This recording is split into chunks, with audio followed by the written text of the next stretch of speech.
یا نبی سلام علیکہ، یا رسول سلام علیکہ۔ کافر کافر بن کر دنیا میں رہے، اس کو رہنے کی اجازت ہے۔ اس سے بڑا تو کائنات میں بات کوئی نہیں۔ میرے آقا نے فرمایا من قتل معاہدا من غیر کنات حرم اللہ علیہ الجنہ۔ یہ کہ اقوام متحدہ قیامت تک اس گرد راہ کو بھی اس فرمان کو نہیں پہنچ سکتی۔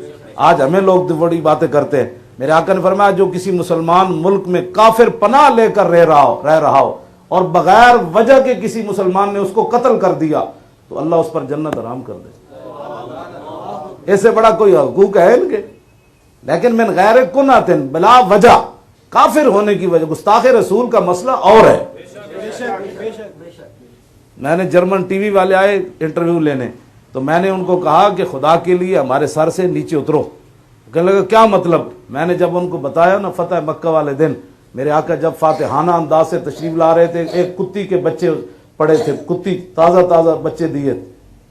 جب حضور گزرے دیکھا یہ بچے اس کے، تو صحابی کو کہا کہ آپ یہاں کھڑے ہو جائیں، اس کا کوئی بچہ لشکر کے پاؤں کے نیچے نہ آئے۔ ایک طرف جب میں انہوں نے یہ بات سنائی، دوسری طرف میں نے کہا سنو ناموس رسالت کا مسئلہ ہے کیا؟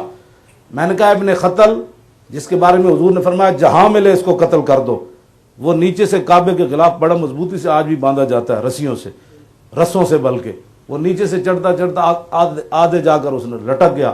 صحابہ نے کہا جی وہ تو کعبے وہ متعلق باستار الکعبۃ، وہ تو کعبے کے غلاف سے لپٹا ہوا ہے، ایک طرف کعبے کی دیوار ہے، دوسری طرف کعبے کا غلاف ہے، اب فرمائیں کیا کرنا ہے؟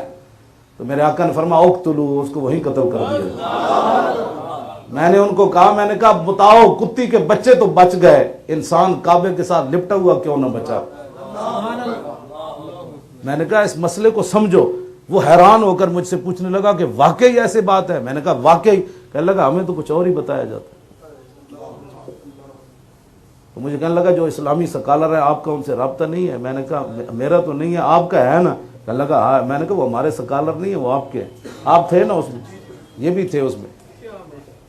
میں نے کہا یہ غلط اسلام کی تم، میں نے کہا کہتا ہے ہم نے تو سنا ہے عیسائی کو یہاں بہت تنگ کیا جا رہا ہے۔ میں نے کہا ابھی گاڑی نکالتے ہیں یوحنا باد چلتے ہیں، میری کرسی وہاں، میں پر گلیوں میں پھروں گا، کوئی ایک عیسائی بھی مجھے کچھ کہے گا تو پھر بات کر لوں، یا سارے عیسائیوں کو مسجد کے باہر لاؤ، کوئی مسلمان انہیں دیکھ کر پریشان نہیں ہو۔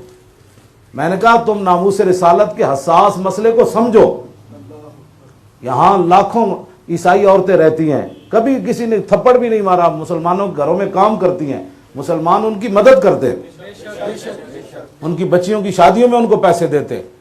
میں نے کہا تم ناموس رسالت کے اندر آسیہ مسیح جو ہے اس کی جان چھوڑ دو، اس نے حضور کے بارے میں ایسی باتیں کی ہیں جو کوئی مسلمان اپنی زبان پر لا نہیں سکتا۔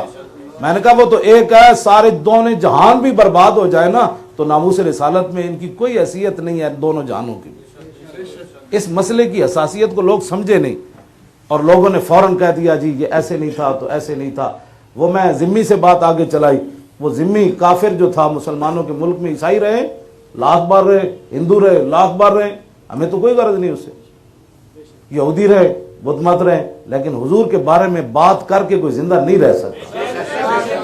یہ مسئلہ ہے اور یہ میرا مسئلہ نہیں ہے، تو یہ مسئلہ ہے، اس کو سمجھنے کی ضرورت ہے۔ ہمیں کوئی گالی دے دے لاکھ بار دے، ہمارے باپ کو کوئی گالی دے لاکھ بار دے، لیکن حضور کے بارے میں تو سانس لینے کا بھی مسئلہ ہے۔ میدان حدیبیہ میں ایسے عروہ بن مسعود نے حضور کی مبارک داڑھی کی طرف ہاتھ کیے ایسے، اور بطور خوشامد کیے، دنیا میں بھی ہے داڑھی نو لوگ ہاتھ لا دیں گل مک جاندی، ایسے اس نے کہا کہ جانے دے جی صلح کر لے، ایسے کہا تو پیچھے بھتیجے کھڑے تھے مغیرہ بن شعبہ، ابھی چچا نے اسلام قبول نہیں کیا، تو بغیر حضور سے پوچھے چاچے کے ہاتھ پر تلوار کا دستہ مار دیا، اخر یدک عن لحیۃ رسول اللہ واللہ تصل الیک، اور میں چاچے اگرچہ تو خوشامد کر رہا ہے لیکن یہ انداز ہمیں بے ادبی کا نظر آ رہا ہے، اگر دوبارہ ایسے ہاتھ کیا تو میں کاٹ کے رکھ دوں گا، پیچھے کرا۔ صحابہ تو ایسے بھی برداشت نہ کر سکتے۔